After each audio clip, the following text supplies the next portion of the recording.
I just decided I want to do this.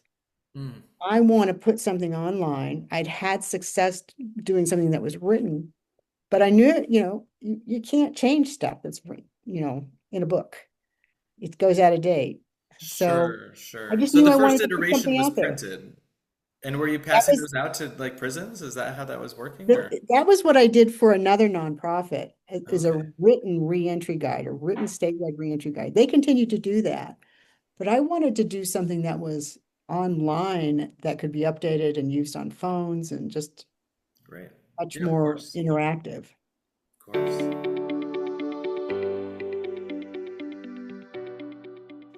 Welcome to the Conscious Solutions Podcast, where we highlight leaders, founders, and practitioners who are shaping the future of healing, recovery, and human transformation. This show is dedicated to the people who help the people, the innovators building clinics, nonprofits, recovery programs, wellness practices, and community-based solutions that create real impact in the world. I'm Brandon Barclay, and over the last 8 years, I've had the privilege of working alongside organizations across the alternative wellness and mental health landscape, from retreat centers and practitioners to nonprofits, recovery programs, and community-driven initiatives. And one thing has become very clear. The people doing the most meaningful work are often the ones with the least support, visibility, and resources. And this podcast is designed to change that by sharing the real stories, lessons, challenges, and breakthroughs from the leaders on the front line of human healing. Thanks for being here, and let's dive into today's conversation.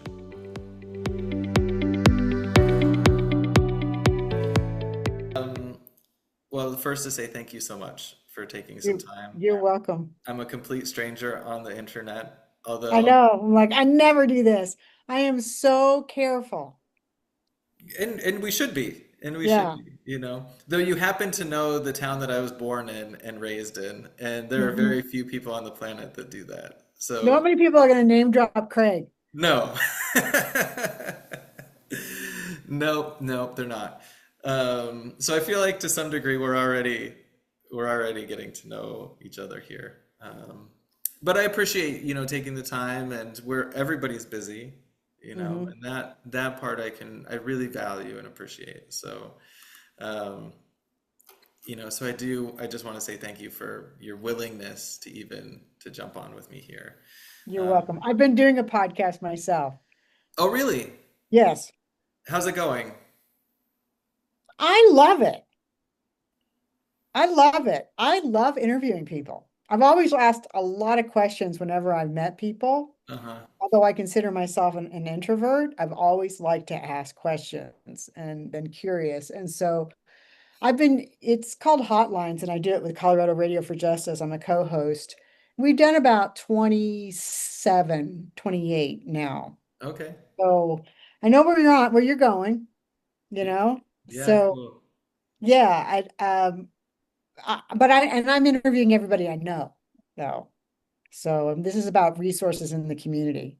And our goal is, I can send you a link when we finish, but I've really enjoyed doing it. Yeah, please do. And like I said, I've got family there. My cousin is a counselor. She just made it through her master's program. She wants to do, social work, and Wait, she just got her license. She's a licensed clinical social worker? well, okay, good question on the specifics. I think she got a counseling license. She went through her master's program for counseling. I'm And, hiring. oh yeah? Yeah. Okay, great. Well, we'll connect. She's amazing with people. She's really great with people. Um, I just got funding to hire someone to do this. So I've got to they have to be able to bill Medicaid for me. So that's important that she knows that. got Knows it. the Okay. ins and out. Um, this is where they're pushing people like my nonprofit to do this kind of billing, which I don't agree with, but you have to.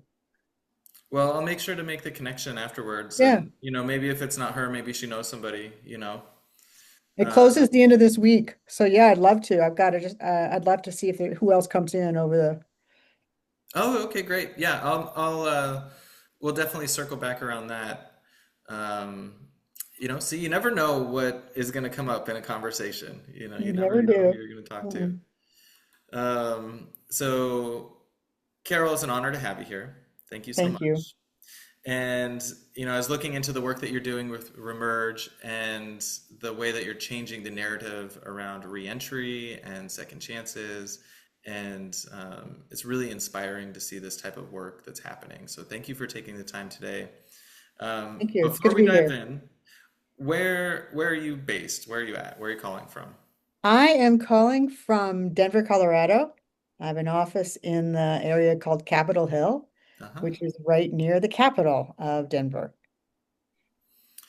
And so I was looking through the work that Remerge has done, and it's not only innovative, but it's deeply human. And it really kind of touched my heart. And you've managed to build something that really bridges real world opportunity with dignity and, using the platforms of technology.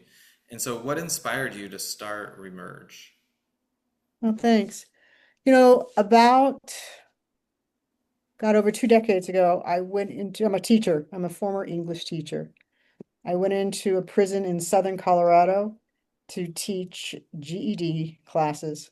Mm. And that was my introduction to students behind bars. And that was my introduction to mass incarceration. And from there, I just became involved in the population, which I felt was basically an underused resource in our country. A lot of people are become caught up in the justice system and then they're discarded, or we try to. And that became, I think, the motivation for me in thinking about, well, what can I do? I'm pretty good at communicating. And so I helped with, I founded a voting project so that people would understand that they could vote because a lot of them had misinformation and Right. thought they could never vote because of their felony. And then I worked on a written reentry guide, and that was really successful. I just kind of used some experience I had as a fact checker and just someone who could write simply and clearly and honestly about getting out of a prison and where do you go and how do you do that. And I worked between the community and then between the Department of Corrections. And from there, I just wanted to as a teacher, I wanted to use the internet. I mean, it was coming on, and so I wanted something online that would be free, and I could update it in a minute, and I could use the tools like video and maps, and it could be on your phone. And so I got a National Science Foundation Small Business Innovation Research grant to get this thing off the ground because I was going to do it as a small business. Ha ha. I was never was able to get the funding for it. But I launched it and I launched in like 2016. I put this thing up. I got an IT guy who had been in prison to do all my IT and we put it out there. And then I went in every prison and I showed everybody, all the case managers, and then just put it out in trying to get people in the community to know what it was. Went through a couple iterations and now we are, several years later, we are at about 90,000 users annually. Yeah, I'm really proud of that. I have I had to pivot and become a nonprofit so that I could just get donations. I never have been able to fund the thing. I call it a public service website because that's what it is. It is Mhm. truly public service. I had to create other programs for Remerge to do to bring in the income I needed to keep a nonprofit afloat. Right. And then, we're in the this is what you do to survive category, Yeah, right? yeah. Um, so, thank you for that. I mean, what a journey. So that 7 years, is that what I heard? 2016, like 2016, I launched it. Really, I spent all of 2015 working on it. So I feel like we're in our 10-year anniversary right now of being out there, which is a good long run for a nonprofit. A lot of people fall off. I wouldn't have made it, except I have a great husband who was Oh, behind me. And I had some retirement savings. So I pulled that and put it out there.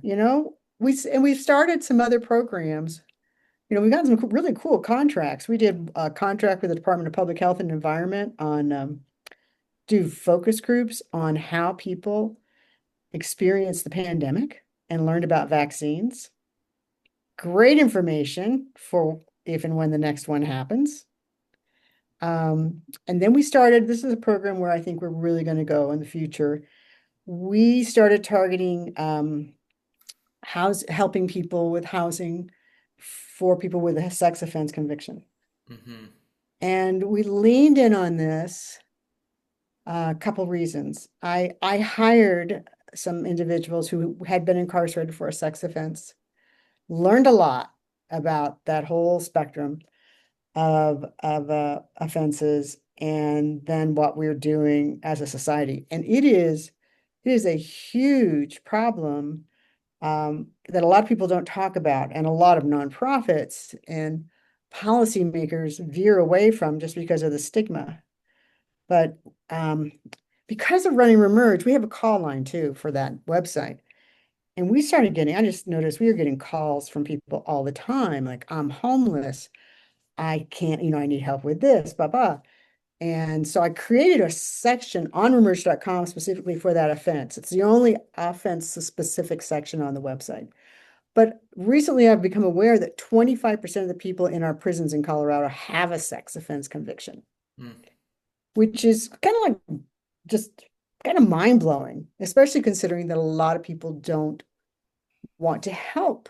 Even state funded agencies don't want to help people with a sex offense.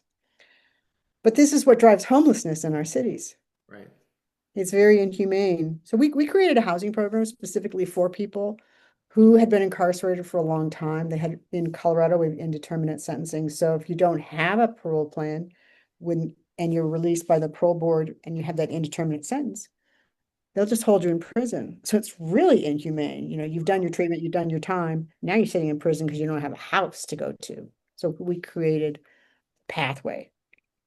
And we've had really good luck. We've had no recidivism. We took some really clients who'd been incarcerated a long time, decades, and then we just reconnect them to the community, slowly sustain, hold them, I mean, by like helping them navigate. That's all. And, we meet here in our office, uh, on a regular basis, just to have guests and learn things and do things. And yeah, it's just part of bringing people out of incarceration and becoming thriving individuals who can give back and Wow. become part of their community. I mean, what an incredible mission. And you said this program is called Pathways? No, it's called House. It's an acronym, House. Okay. But that's what it is all about, is providing pathways Got it. from the Okay. prisons. That's what I always think of that word whenever I'm thinking about how people get out of prison. It is because what we can do is to show people this is a possible pathway for you. You're 40 years old and you've been incarcerated 5 years and you did this in the past. So maybe here's a pathway now. Or you were in 25 years. What's a possible pathway for you? Right. That's what reemerge.com is, an attempt to create that for folks. It's 1,400 plus resources and a lot of ideas. It's just, I'm hoping that people will browse like, oh, I never thought of this training, or I never, thought of going to this resource for whatever. Well, and I so love, I do really like the synergy here, right? Conscious Solutions, the podcast here, is really focused on growth-minded leaders that are purpose-driven. And what an incredible purpose to be driven by. Never expected it. I mean, I I'm mentioned sure. I'm a former English teacher. I worked in the international schools before I came back to the States and moved to Colorado. I went back to school and studied public administration. Okay. And this is public policy. People think that you work in prison reentry, you're an advocate. Well, yeah, you are an advocate. You're an advocate for other human beings, just to give them a chance, second chance, whatever, fair chance. But this is public policy too. This is being smart about how we support one another. Because if you don't, then you have people fail. And when people fail, that costs all of us, Right. starting with them, their families, the community, and then it ripples out the community, the state. It's it's homelessness, it's emergency rooms, it's medical costs that spiral up. It's everything that it happens in a society when we don't have a net or or a way for people to thrive.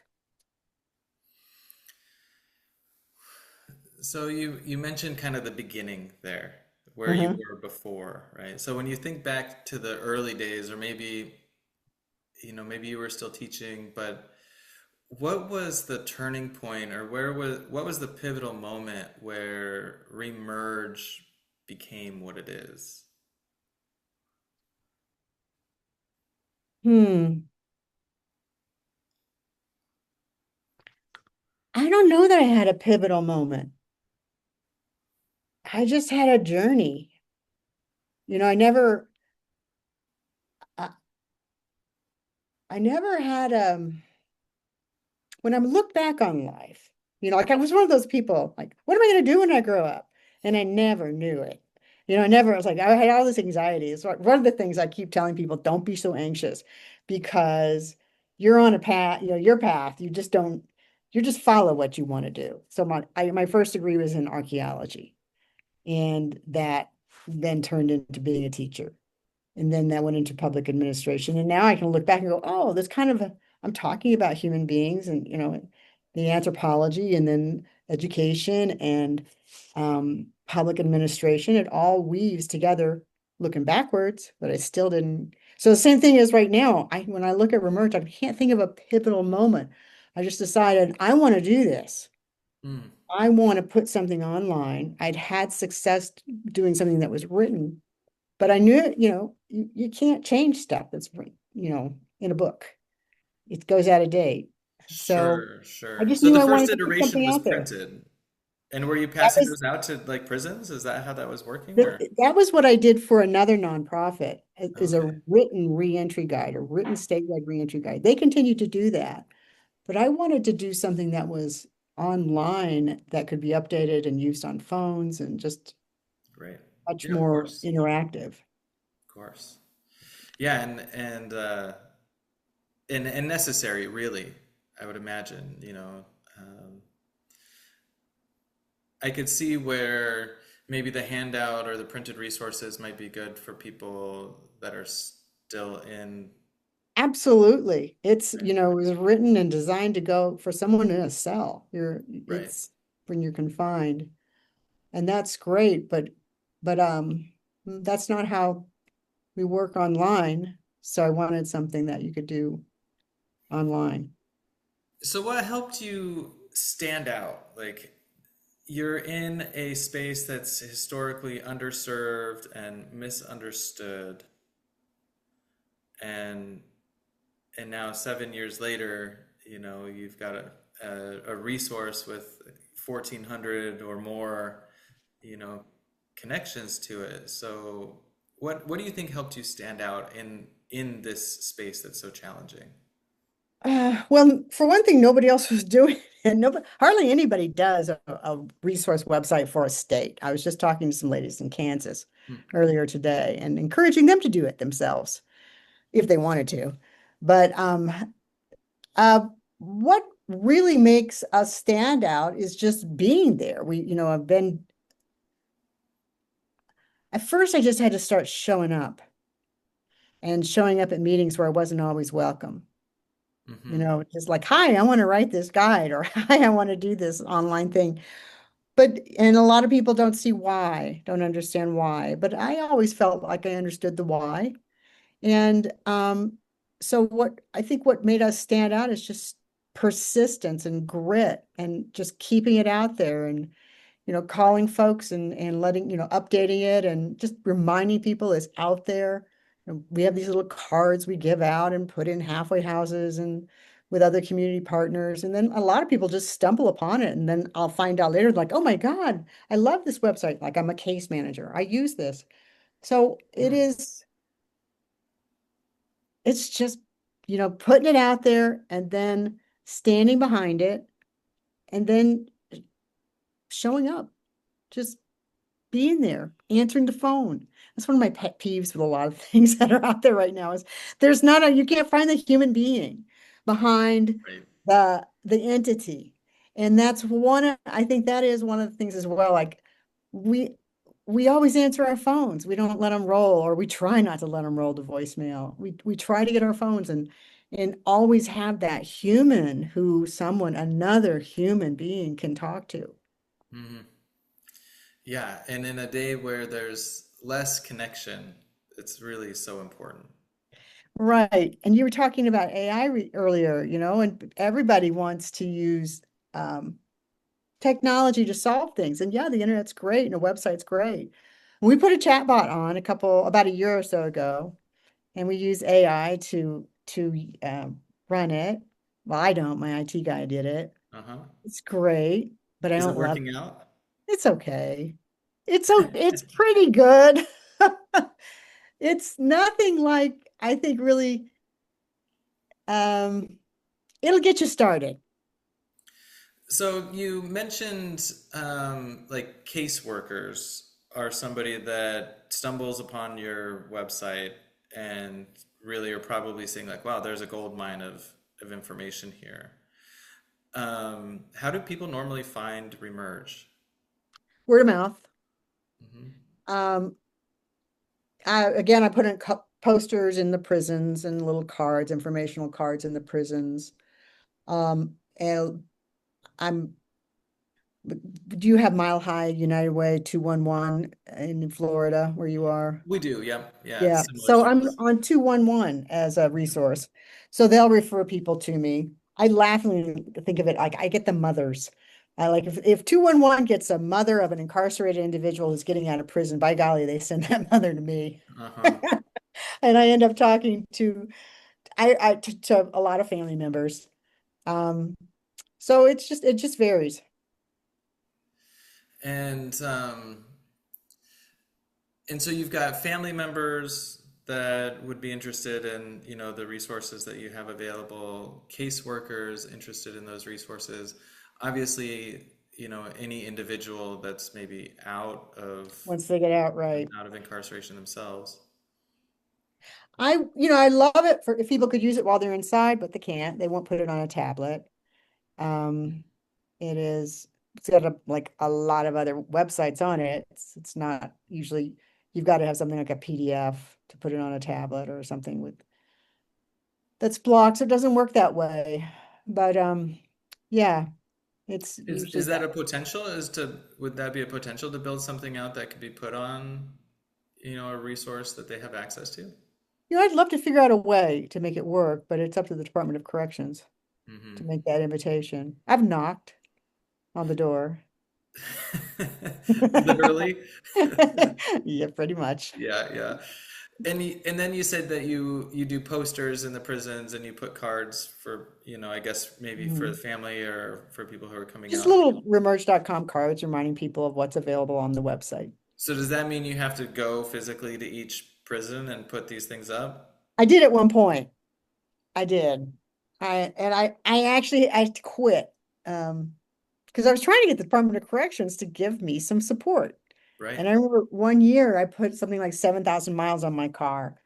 And like all paying for all the gas and everything and just doing all the work. And I wrote them and I said, you guys, I'd love, I'm a community partner. I really want to work on this with you, but I need some support. And they're like, no. So I just kept doing it. And I have a great relationship I just did my housing program in collaboration with the Department of Corrections staff. So I just have not been able to get them to see the wisdom of investing in a community partner that does a website. So interesting. That's a unique hurdle. Yes, it is. It is. And I'll just let, time and maybe someone will come along with the wisdom to see this is worth it. It's not a lot of money to support a community partner doing a really great service for them, including their case managers who use my website. But it's unusual for them to do it. And it sounded like you said, and maybe correct me here, that there's really not anybody else providing a service like this in Not Colorado. like this, no. There are very few states that have a resource website. Yeah, so that was going to be my next question is, how many other states even have something like this? I really don't know. I think maybe a handful. A couple years ago, I heard from Washington State. They were putting out um, a, a their own request to the community, like a notice of funding availability, NOFA or RFP. They were putting one of those out. They were asking me how I did Remerge.com and because they were going to do one for Washington. I don't know what happened to it, if they were able to do it. But I don't know. Hmm. At one point I saw there was something in Texas, but that was years ago. What do you feel like? Let's see, how do I want to articulate the question? Um, I mean, obviously you've got something working, right? You've got, well, more closer to 10 years, I guess, I really, got 10. yeah, in making this work and providing this resource. And every mission-driven business comes with its challenges. Right. What do you feel like is uh, the stickiest or the most challenging part of making it work for you right now? Updating it, Keeping keeping the the resource information. updated. Yeah, keeping the information updated. So, I'm looking, it's interesting. Your timing is really interesting for this conversation because I was just contacted by an organization out of Boulder, and they do work for nonprofits. They were wanting to take on a project. And so I said, help me figure out a way to use, maybe there's something with AI to help me with updating this website. Um, I've used interns in the past and I'm gonna try to get them again. I mean, ideally I'd have the funding for it's for one full-time employee. That's all I need. So little. Um, but I just would like to see if maybe there is something that AI can do to make this easier. But here's the rub, and maybe you've got a comment on this because we're all talking about how we replace humans with AI, and um, everyone like, well, we'll scrape what's on the web on the internet to update your website, but what's on the internet isn't kept up to date. And so usually I find I have to call and reach a human being and say, are these your hours? Is this still your address? Is this still what you do? And so it takes talking to a person because people don't take time to update their websites. So that's sort of the rub for me is I don't, my hunch is that there isn't a workaround. Right, so you're talking about keeping the resources that you have listed in your directory up to date. Right. That's very time consuming because you are calling every single one of those on a rotating basis. Right. And are they mostly like phone numbers, that's the contact, or do they all have websites also? Almost everyone has a website Yeah, along with their phone number. Yeah. yeah. Um, yeah, interesting. I'll circle back around that. It is a very manual process if you're calling everybody individually for sure. It is. Um, and then how do people get added? Like, how do additional resources get added to your directory? They email me, they'll call me. So at this point, are you doing outreach for that, or they pretty much come to you, like They somebody? come to me now. Yeah, I at first, I was doing calling and saying, "Hey, I want to double check, blah blah blah. Can I add you?" And so it was slowly built. It's very organic. I just built it over the years, and I have my IT designer created the framework. So I have 20 topics I can work under, and then as many subtopics as I want to go to town with. sure. And so then I just stick everything that I learned about in that framework. And do you feel like the content that you have in there in the directory kind of touches all the areas that it needs to? For the most part, I even have a help section because I would write long. I mean, I wanted to write, I'd written a book. So when you put something on the internet, you can't put a whole lot of, Oh, text. yeah, people's 5 second attention span. That's hot. Yeah. Yeah. So we ended up adding a help section where I actually can go long and write, put more information in there. But yeah, I think it's pretty, you know, it's pretty big. It has a lot of information. Yeah, I mean, you said 1,400 Yeah. resources on there. Yeah, it's amazing. Yeah. It's amazing. Um, yeah, and it really, I can see where it could be really important for every state to have something like this, hmm hmm you know? That's one of the things I always thought about, if people wanted, it's so easy to copy, to do. If people wanted to do it, there is no rocket science involved. It is putting creating that framework with your website and then just starting to gather the information and putting it up in an organized fashion and you've got it. And I think um, people can waste a lot of money coming up with other solutions, but that's a really easy one. We did it. Hmm. Yeah, I mean, you've got the framework, everything's built there for sure. Yeah.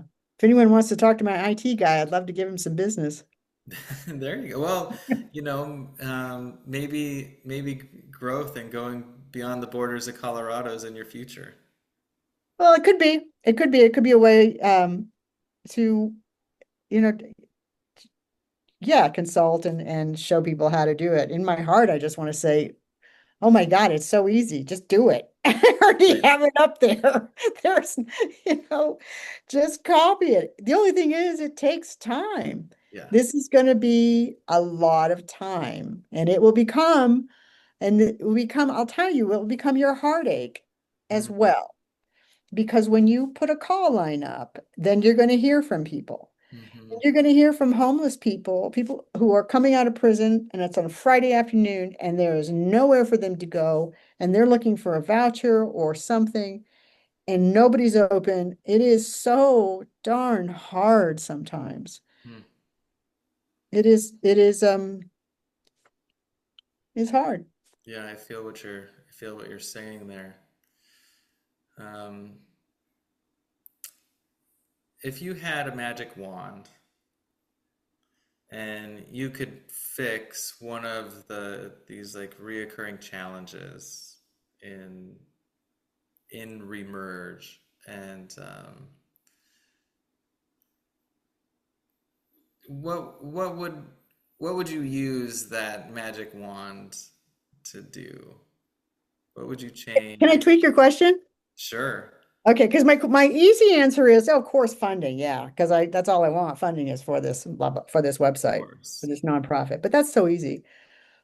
What I wish we did, a couple things for reentry in from prison is one, I wish we had our public officials aware of the issue so that they would at least have a good conversation about that. And we walked away from fear-based thinking around people with criminal convictions. And we moved to conversations around the percentage of people we incarcerate, the percentage of people coming out, like 97% of the people we incarcerate are released from a prison.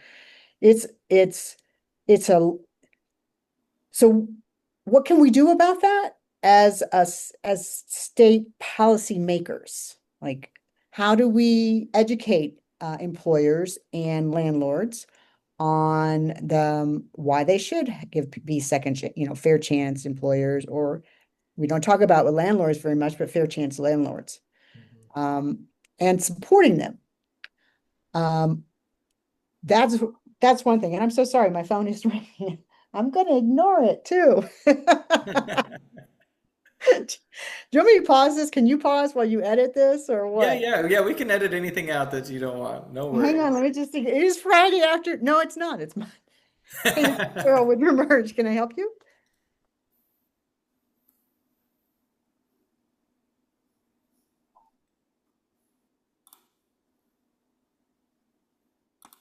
Okay, heard about Remerge from a friend. He needs a job. So what I can't do is get people.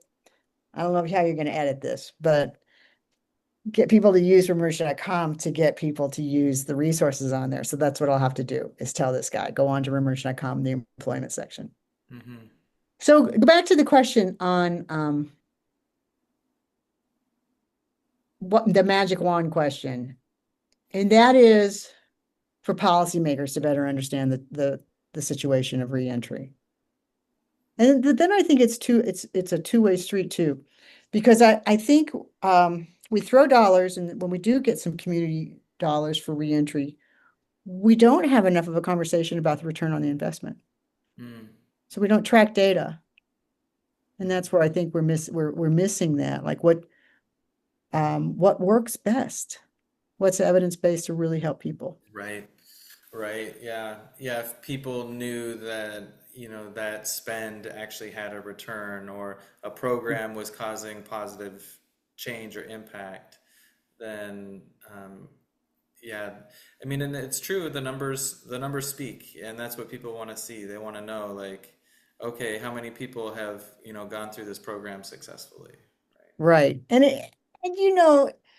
people play with numbers too. Like, well, our recidivism rate is blah, blah, blah. Well, and it's like, but they never say, while they're in our program for 3 months. So you've got to have some honesty in the conversation too, so that everyone's on the same page. Everyone compare in Colorado, everyone compares themselves to our state's recidivism rate, which is kept in a 3-year cohort. It's around 31% right now. It was up to 50, but that probably is driven mainly by fewer people going back for technical parole violations. So just unpack that number a second for anybody that might not understand.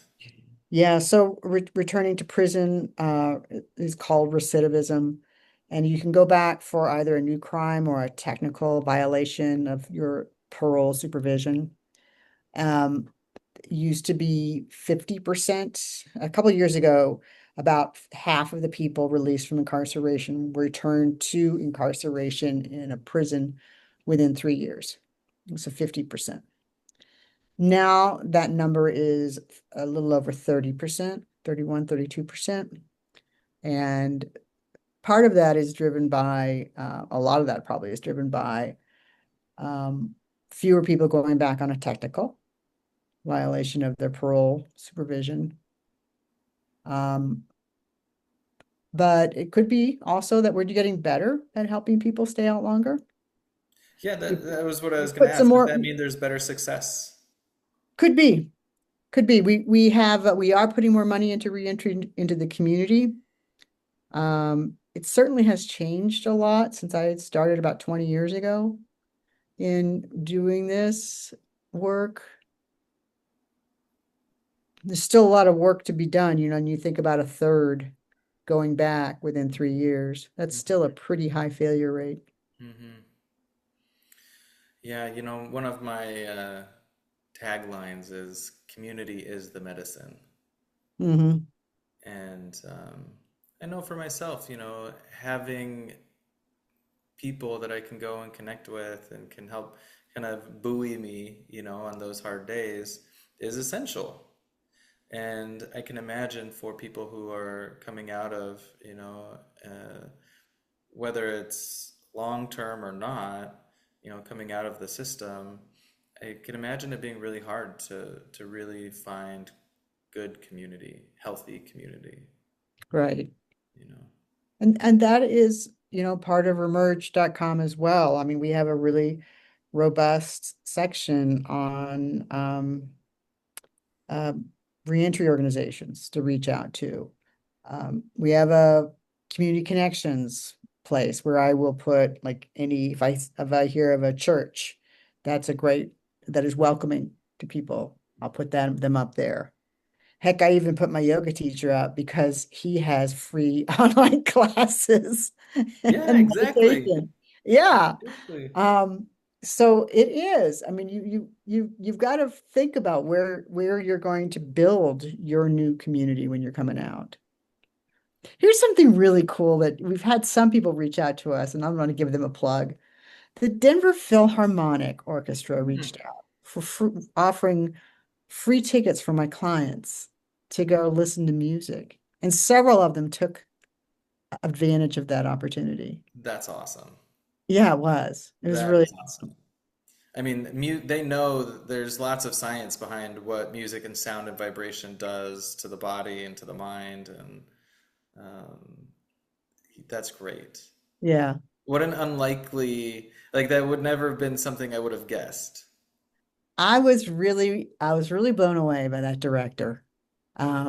He really just when I went and listened and watched, I could tell it was a really different orchestra. They're just the way they interacted with everybody, and they wanted the way their love of music, and he was that way too. And he just not the typical director. Sure. Yeah, So, um, one, thank you so much for getting to share with me, for being willing to share with me what you're doing with Remerge. And part of what I'm inspired by um, is really the your impact over time, right? thank you. 1,400 resources. I can imagine that. How many do you have a number of how many people you've helped have used, like, is there, do you have an idea of what that is? Like people have used the website or I don't have a total, no. And I mean, looking at last year, at Google Analytics, it was over 90,000 for last year. And those are users. It's really, you don't know. That's the weird part is you don't know the outcome of but the that's connection. so that's 90,000 unique people that are coming to your website. That's what I think. Yeah, that's probably accurate. Yeah. That's probably accurate.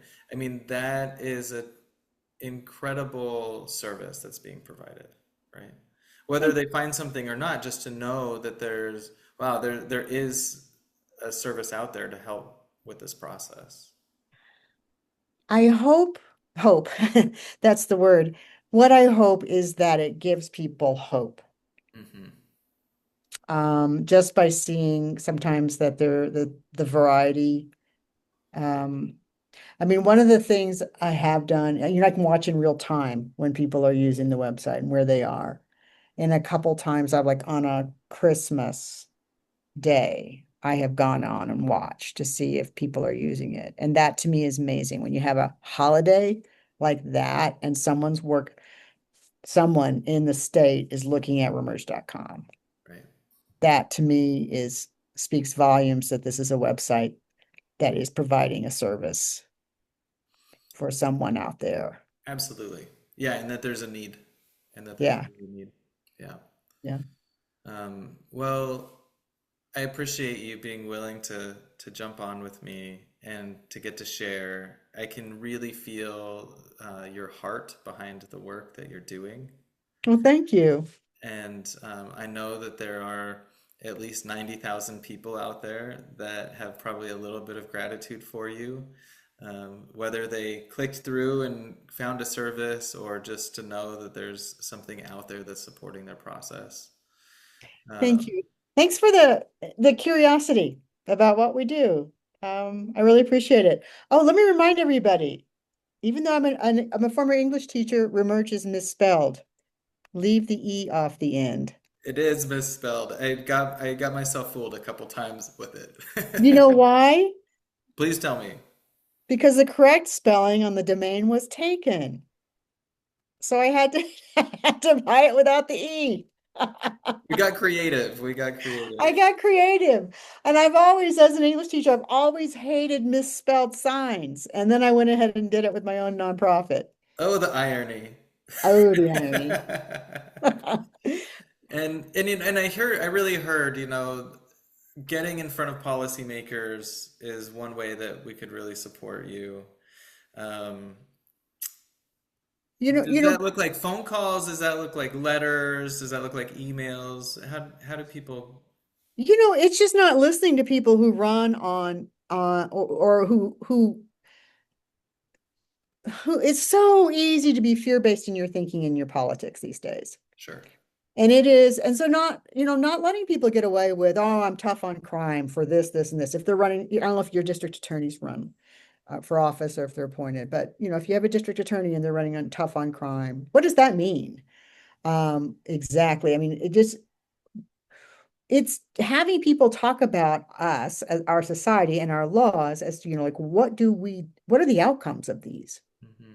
And the outcomes of all of our laws is that we get all these people who do come out of prison, and we also have the irony of having the highest rate of incarceration in the world. Hmm. So that's really not being sensitive about our policies and the outcomes. And so I think it's more like let's have people be thoughtful in if they're going to be talking about crime and sentencing, and then what happens after people are sentenced and they do their time, then what happens? And I hate to go long, but if it can for just a minute, Oh, I mean, like please. we had all these long sentences. The result of that, we have old men coming out of prison who have, mostly men, it's not all just men, but we've got a lot of older people who are the prisons now leaving other prisons with nothing.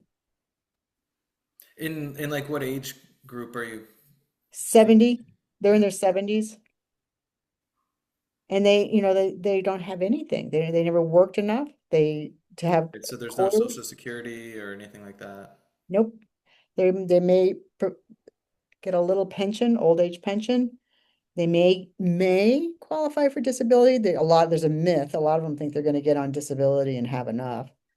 If they're lucky, that's $1,400 a month, and that doesn't even barely gets an apartment in Denver. So there's really nothing for people to come out to. Hmm. So we have created a pretty difficult solution or situation for a lot of people. Right. Yeah. Hmm. So I guess it's having, I mean, I couldn't say it simply, but it is having a more of a complex conversation around what we do with our laws, and including, there's a stigma for felons, and I, you know, but we have to help people find jobs if they're able to work, and we have to help people find housing so that they're not homeless. Right. And so the request that I hear is for people to be willing to explore the conversations. Humanize it. Yeah. Usually people don't humanize it until it happens to someone they know. Right. Well, yeah, it's always over there. Yeah. Somebody else's, you know. Um, and then, so you're always looking for funding. Oh, yeah. And so if people want to make a contribution to your efforts, they can do that through the website. Yes, we actually have remerge.com and remerge.org. Okay. So remerge.org is the home, the .org is usually what goes with the nonprofit, but that's our home website. It talks about our other programs. And then remerge.com is the database website. So yeah, those are much appreciated. Remerg.org. remerg.com or And .org. yeah, okay. Yeah. Um, well, I hope that this, that somehow this conversation, piques the interest and curiosity of some of our listeners. And thank you again for what you're doing and just the work that you've been so passionate to bring forward in the world. Obviously, it is very needed. And so, I hope that you wake up with a little extra juice, from just that inspiration and to be able to keep going and doing what you're doing. Thank Um, you. yeah. And thanks and good luck with your podcast. I think you're trying to do something hopeful in Yeah, the world right exactly. now. Exactly. Seeing Hmm. how, people are making it work, this is we're all human trying to figure it out. And the reality is that nobody knows. You know, some people have good ideas and some people have systems and everybody's got their way of doing it, but we're all trying to figure it out together. I think it boils down to just being human Absolutely. and being respectful toward one another. Yeah. Yeah. A little more of that, please. Yeah. Thanks for listening to the Conscious Solutions podcast and for being part of a movement that supports the people who support the people. If today's conversation inspired you, share it forward, follow the show, and stay connected for upcoming episodes. And if you're a founder, a practitioner, or an organization doing meaningful work in the healing or wellness space, or you're looking for support in building systems that help your mission grow, reach out. I'd love to hear your story and explore what's possible. Until next time, stay curious and keep building with heart.